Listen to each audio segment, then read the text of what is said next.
Hello, everyone. This is Tom Fox, and I'd like to welcome you to a special 5-part series on monitoring in healthcare, adding value to your ethics and compliance program through the use of an independent integrity monitor. This special 5-part series is sponsored by Affiliated Monitors. Founded in 2004, Affiliated Monitors provides professional, independent integrity monitoring and ethics and compliance assessments nationally and internationally across almost all industries. With its knowledge of effective ethics and compliance programs and culture, Affiliated Monitors is respected for its work as the corporate monitor on matters ranging from multinational corporations to small and mid-sized companies and even individuals. Having served in over 700 monitorships, no one has more experience as an independent monitor than the team at Affiliated Monitors. For more information on how an independent monitor can help improve your company's ethics and compliance program, visit our sponsor, Affiliated Monitors, at their website, www.affiliatedmonitors.com. On this exploration, I am joined by two persons from Affiliated Monitors. Jesse Kaplan, he's the Managing Director of Corporate Oversight, and Catherine Keys, she's the Vice President of Operations. This 5-part series will include, in Episode 1, an introduction to the use and value of an independent integrity monitor in the healthcare sector. In Episode 2, how proactive assessments of healthcare ethics and compliance programs and cultures work. In Episode 3, independent integrity monitoring for healthcare professionals in licensing and disciplinary procedures. In Episode 4, we'll take a look at independent integrity monitoring of conditions required of healthcare organizations or systems in non-disciplinary administrative proceedings. And we'll conclude in Episode 5 with using independent integrity assessments and monitoring to limit the adverse consequences of compliance violations. Whether you're in the healthcare industry or in another industry, this will be a fascinating exploration on how you can utilize the independent integrity monitoring concept in a wide variety of ways. I know you will find it interesting. I know you will find it useful. Hello, everyone. Tom Fox back for Episode 5. We're going to conclude our series today with the topic of using independent integrity assessments and monitoring to limit the adverse consequences of compliance violations, and maybe talk about a couple of real-world examples that you might not have considered appropriate for an independent integrity assessment. So, Jesse, with that introduction, thanks for coming back to visit with us again. My pleasure.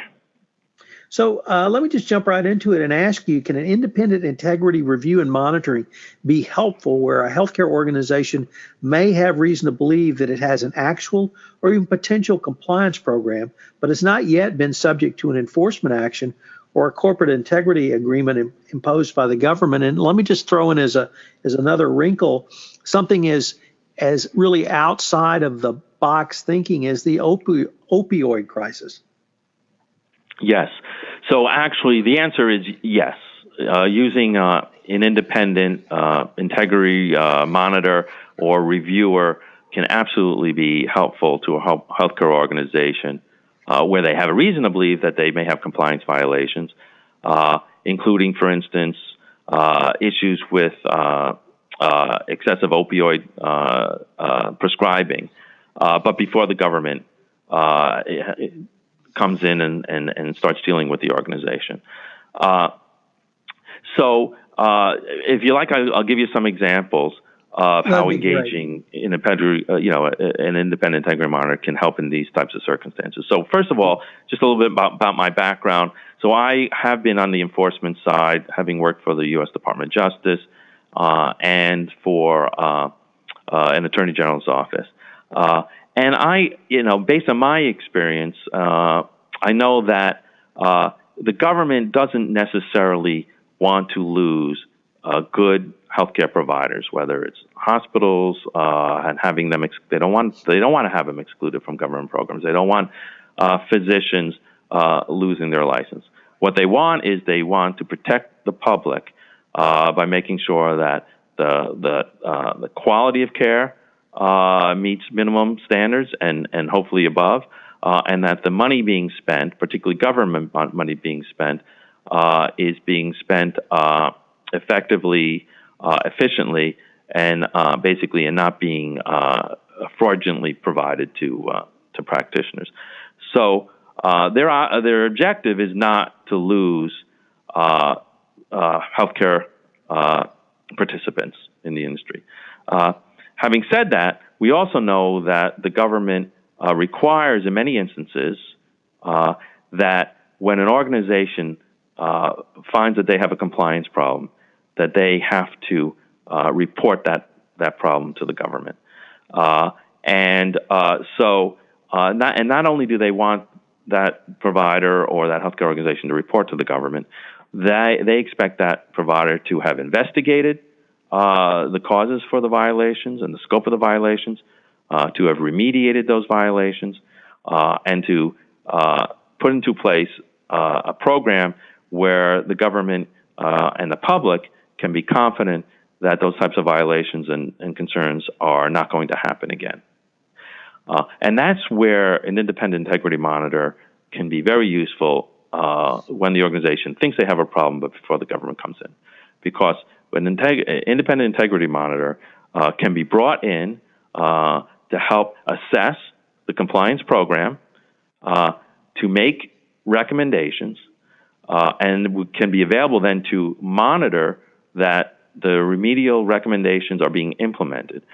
And then what the organization can do is, when they make their self-disclosure, or when the government comes and investigates and is determining what types of action to take against the company can use the fact that they've used this independent monitor, and that they will continue to use the independent monitor to ensure continued compliance. They can use that to try to demonstrate to the government entity that the company, that the problems with the company are not endemic or structural, that they're really a one-off, and that the government and the public can be confident that the company can continue to operate and continue to participate in the government programs with little fear of having those violations reoccur.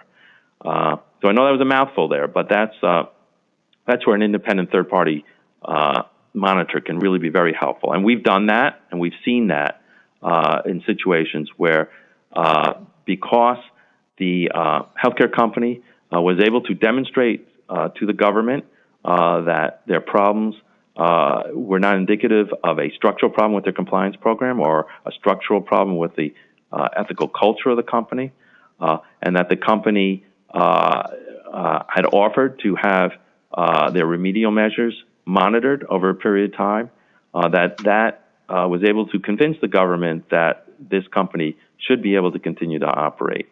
It may have meant a difference in some cases between being excluded from a government program or having their license pulled versus being able to continue to operate. Jesse, one of the things you've really emphasized throughout this series is that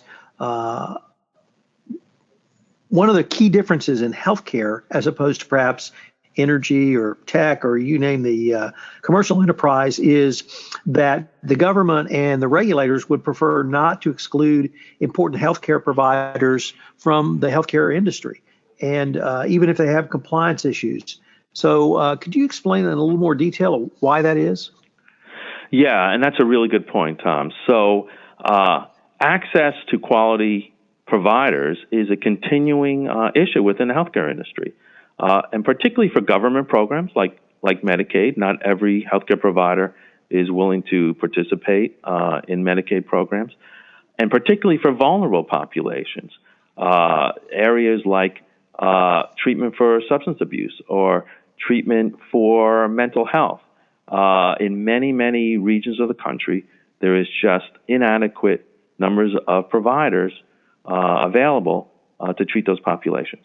So from a public policy perspective, the government, whether it's the federal government or state government, departments of public health, they want to have as many quality providers as possible so that they have adequate access to the people and the patients that need those services. But of course, that sometimes runs up against the tension of, well, what happens when you've got providers in those areas of medical services, for instance, but who have run into problems, difficulties that could pose a threat to patients and the public, or could pose a threat to the public fisc by misusing, abusing the funds that are being paid. That's the rub. If, though, the government can feel comfortable that those problems that the organization has experienced have been remediated and will be addressed and should not be an issue going forward, then you've really helped the government by meeting its two objectives, right? Having quality providers, but also having sufficient access for its citizens. So, Jesse, I've been saving up this question that I've wanted to ask you throughout this series, and it's involving a company that was extraordinarily famous for a short period of time. The term unicorn was thrown out a lot, and I'm referring, of course, to Theranos, the blood testing company in California. And what I really wanted to pose to you is that with that type of company and that type of situation, what, if any, would be the role of an independent integrity monitor? Yeah, that's a great question. And, we're still all learning a little more about what was going on at Theranos. But you do have to wonder, and I wonder, whether things could have turned out very differently for the company, for the employees, certainly for the investors and the board members, if someone had made the determination that, there's some yellow flags here or even some red flags here, we really need to bring an independent expert to come in and ask some of the tough questions and assess whether or not, number one, this piece of technology actually did what it was, what they claimed it did, and whether or not the organization was had an effective compliance program and was meeting its compliance obligations. I don't know all the details of this case, but from what I've read, that was apparently a missed opportunity. And as a result, look what we're seeing now. People losing hundreds of millions of dollars. There's employees who are losing their jobs. There's board members, including former secretaries of state and the current Secretary of Defense, who certainly are having their reputations tarnished by what happened with that company and the apparent lack of oversight by the board. I'm going to make one point that I think is important about independent monitoring. I've counseled boards of directors for healthcare organizations, and every year the compliance officer or the chief legal counsel will do a compliance training for the board, and they will tell the board that compliance begins and ends with the board, and that the board is ultimately responsible for compliance. Having said that, board members typically are not necessarily going to be healthcare experts. Some of them are just going to be business people or just leaders in the community, and most of them are not going to know that much about the company because they're only going to be coming to, let's say, half a dozen meetings a year. And when you tell them that they're ultimately responsible for compliance, I've seen the look on their faces. They can be very uncomfortable with that concept. Well, management can actually make the board get more comfortable by bringing in an independent third party to do an independent assessment and then report to the board. And that will give the board confidence that what they're hearing from management is accurate.